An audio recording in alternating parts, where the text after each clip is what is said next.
now I'd like to introduce our next speaker, Christiane Eger.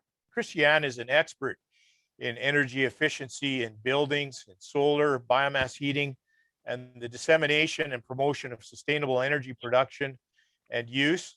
She is the deputy manager of the Energy Agency of Upper Austria and manager of the Clean Tech Cluster, a network of 160 companies active in renewable energy and energy efficiency.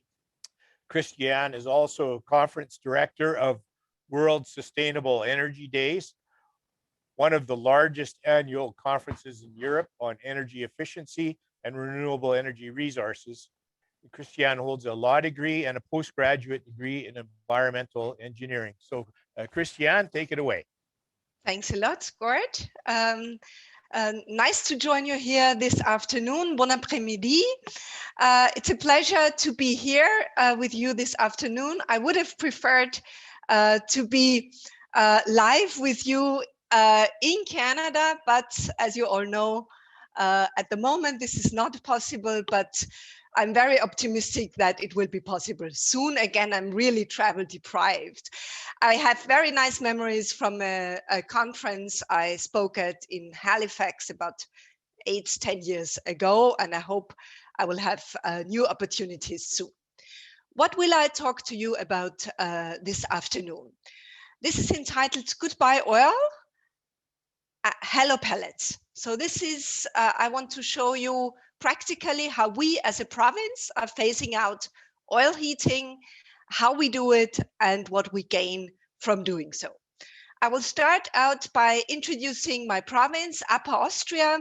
If you've been to Austria between Vienna and Salzburg, it's a population 1.5 million, so similar to the maritime provinces, but of course in area it's less of 10%. And we are the industrial hub of Austria. We're very industrialized province. My own organization is the Provincial Energy Agency, a body founded and funded by the province to drive what we call the energy transition. We started out 30 years ago, and we have a range of services for households, companies, and the public sector. We advise, for example, 10,000 face-to-face on-site sessions every year, information, funding, networking, training, research.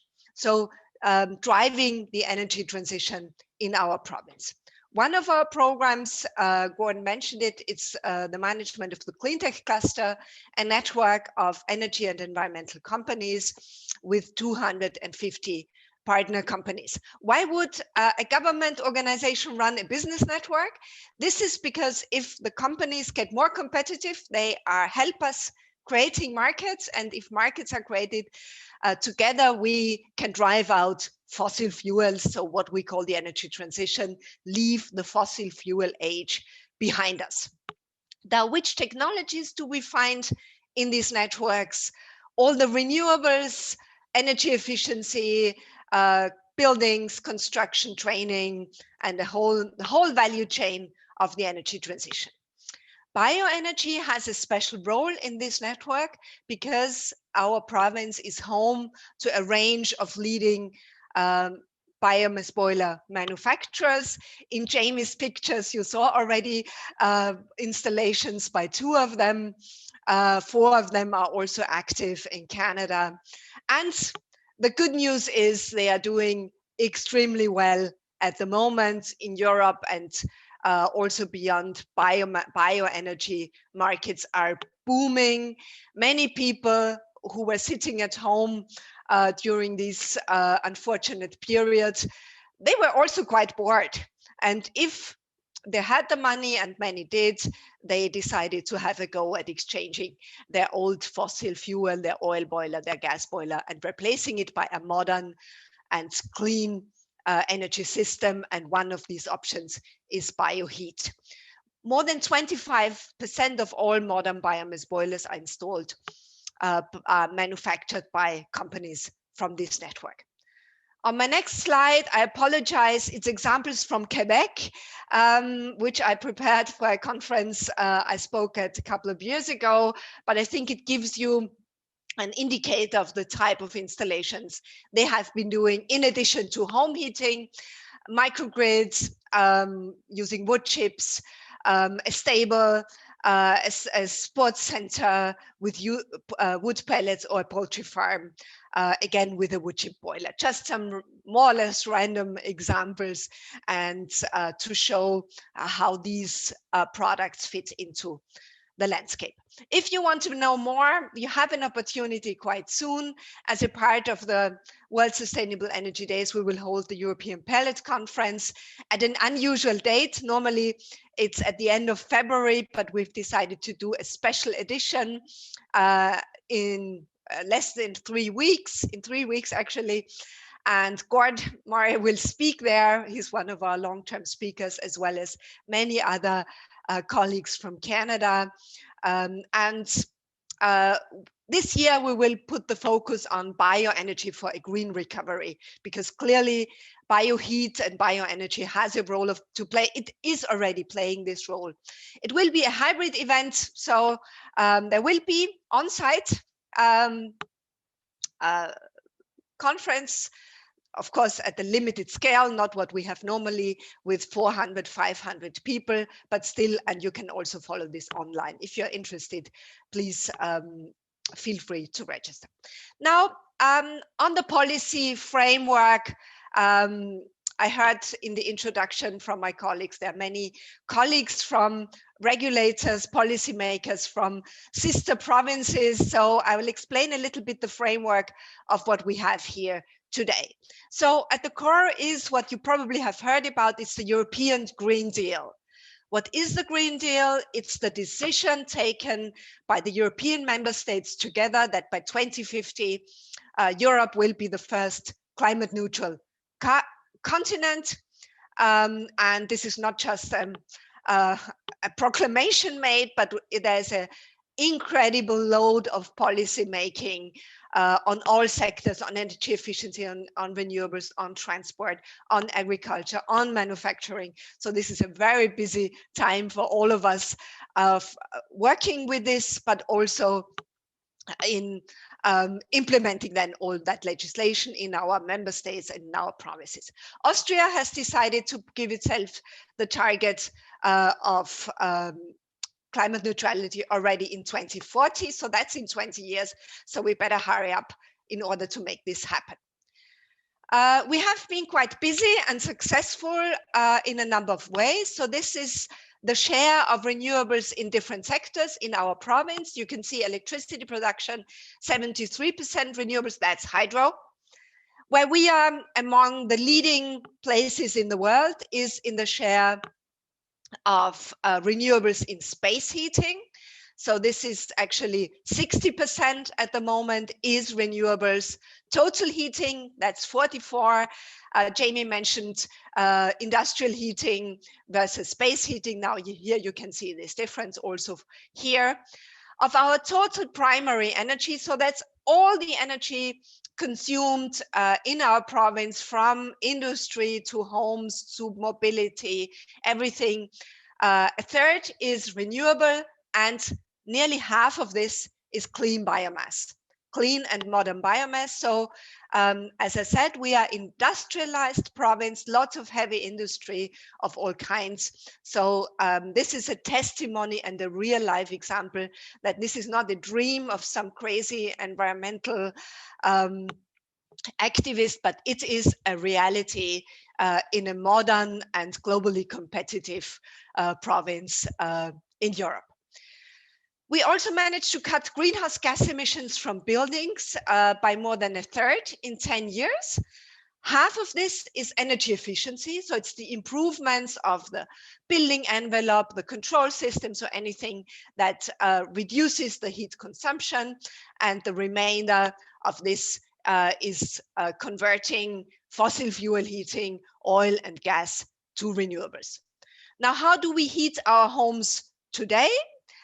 In our province, you can see bioenergy being the dominant source of heating with more than 35%. And about 10% of this is this district energy that Jamie mentioned. So we have around 300 small-scale district energy systems in the province, as well as individual home heating systems, commercial and industrial heating systems that are not included in this graph. So about half of this is wood pellets, half is wood chips. Wood pellets would typically be the home heating solution, and wood chips would be institutional commercial heating solutions.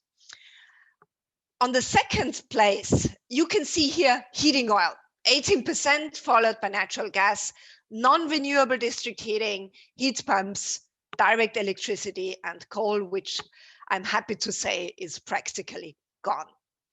Now, if you look at this chart, why should we bother about oil?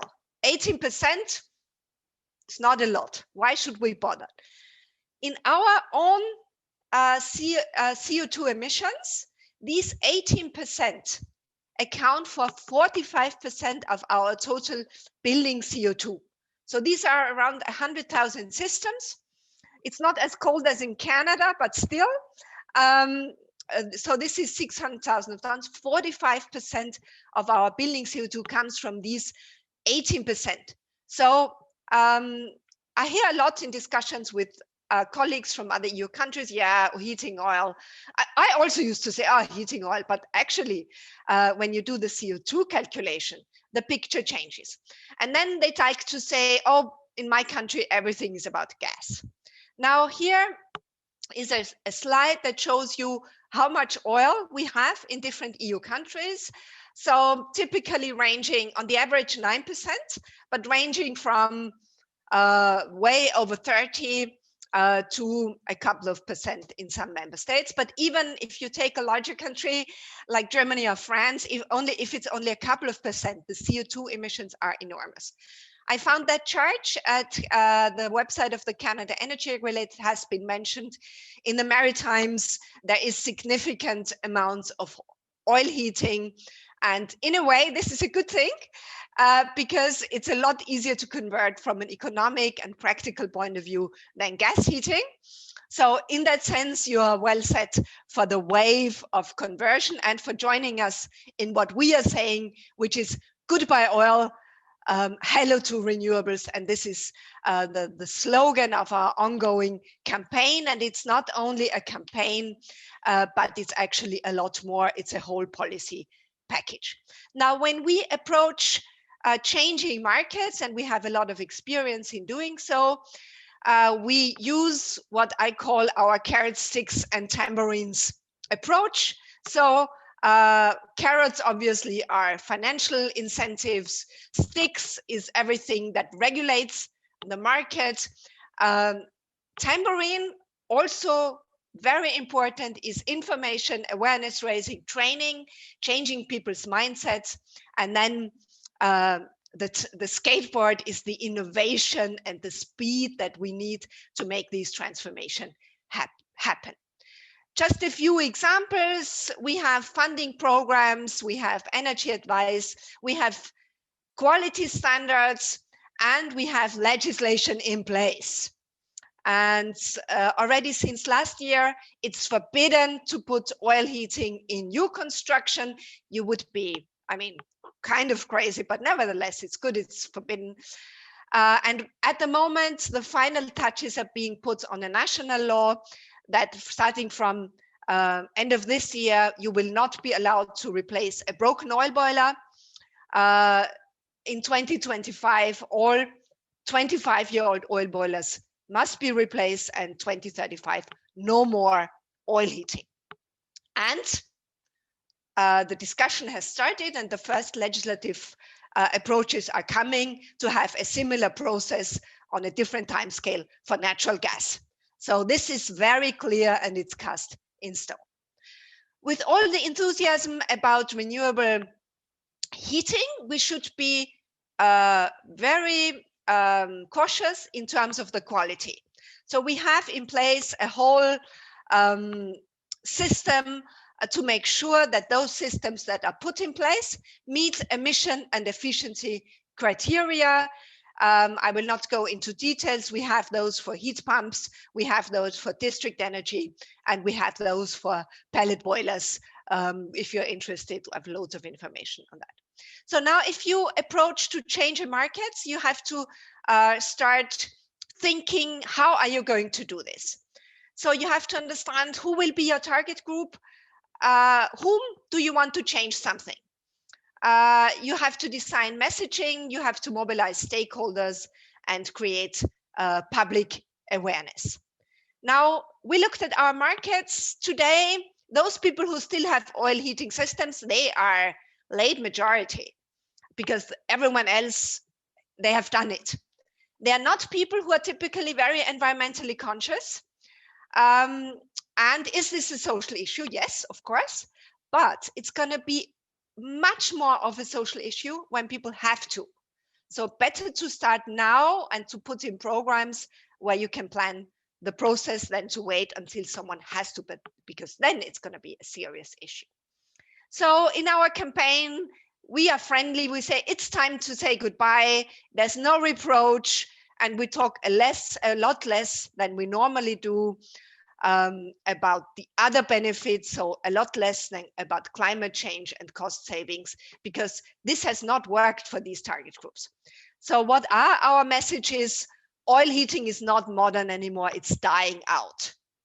Changing is simpler than you think, and the investment pays off. It pays off for you, it pays off for the economy, and it pays off for the environment.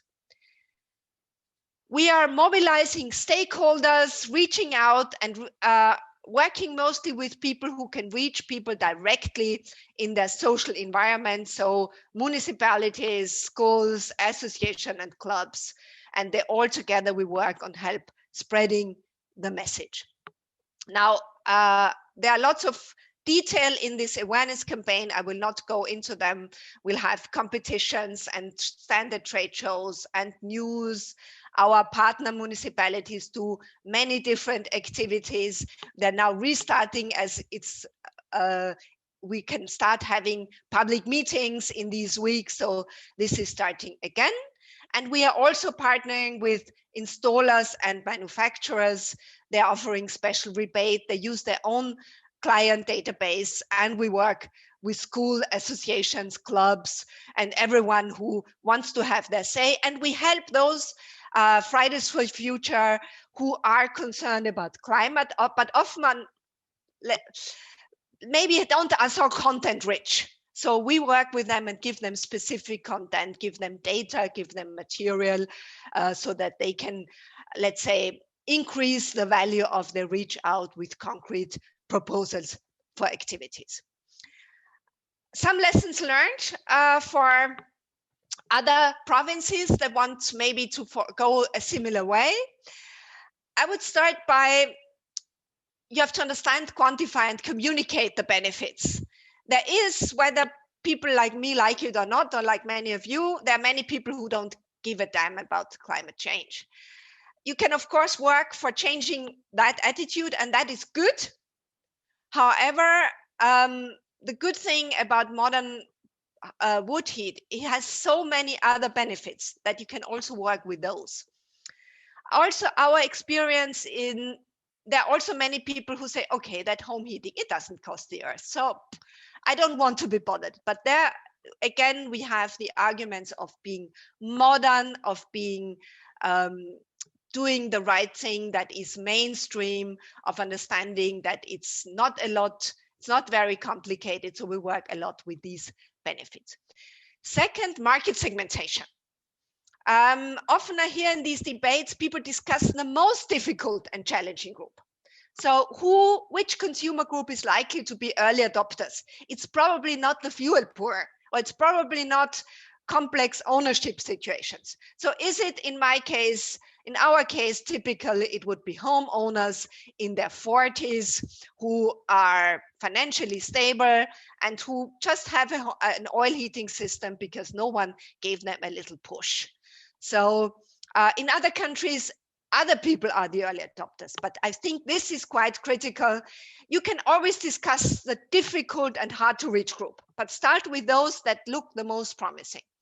Then also outlined already by Jamie, try to think, where do wood pellets work better? Where do wood chips can fulfill their role? There's lots of good guidelines how to do that.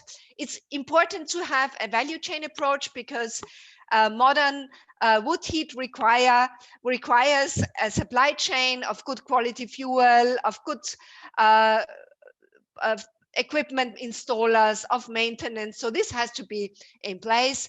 And if you work in policy, a package approach works best. So 6 carrots, tambourines, regulatory, financial, and information awareness raising and programs brings the speed that we need now.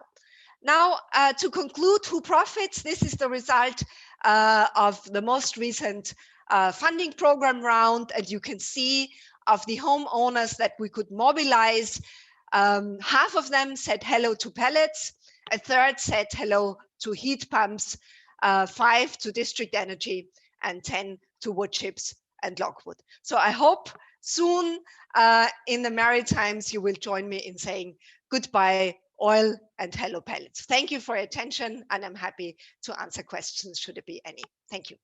Great, thanks so much. That was really interesting, and I know there are a couple of questions already, so we'll get into that now. First question, if you know this, what percentage of the biomass fuel that is being burned is imported into Austria? Wood fuel is a commodity that is being traded. If we look in absolute terms, we are a net exporter.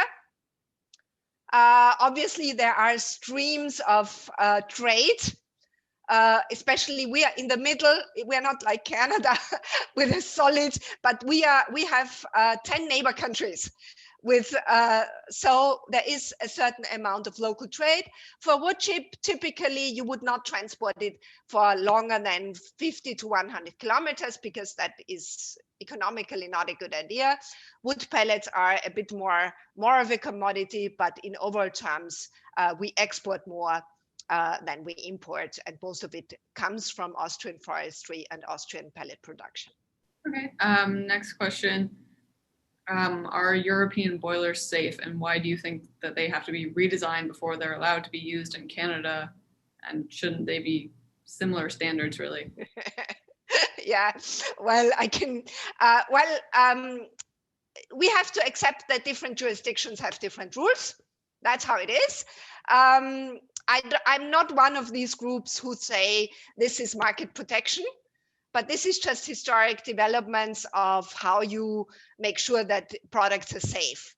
Clearly, I think our products, you can assume they are safe. You saw we have 50,000 installed. So there have been no fires, no incidents, so that it is very, very safe product. However, overcoming these bureaucratic barriers is hard. I've been to many, many meetings myself in the US and in Canada.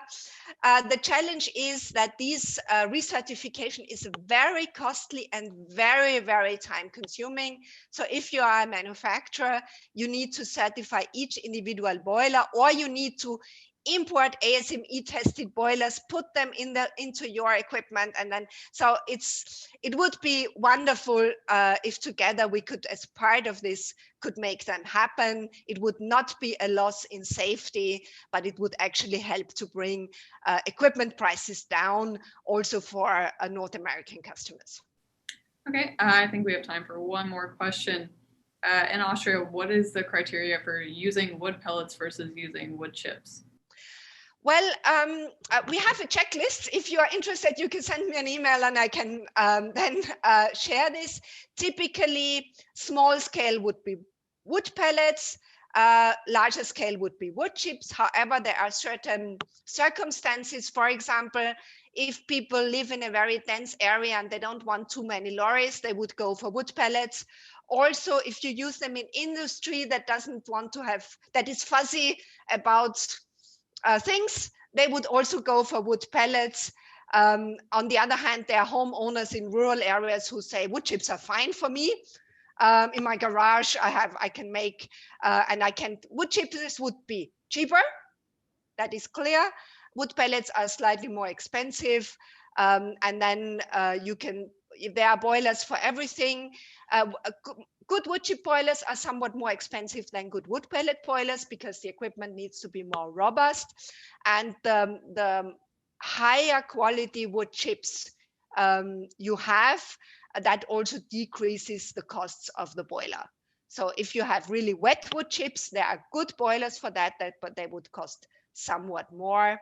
And also if you have operational team on site. So for example, if it's a school complex and they do have several on the facility manager team that can say, okay, nowadays we have to clean the screw, we can easily do it. They would go for wood chips. When they say we have no one and our maintenance crew is already overworked, I would recommend wood pellets.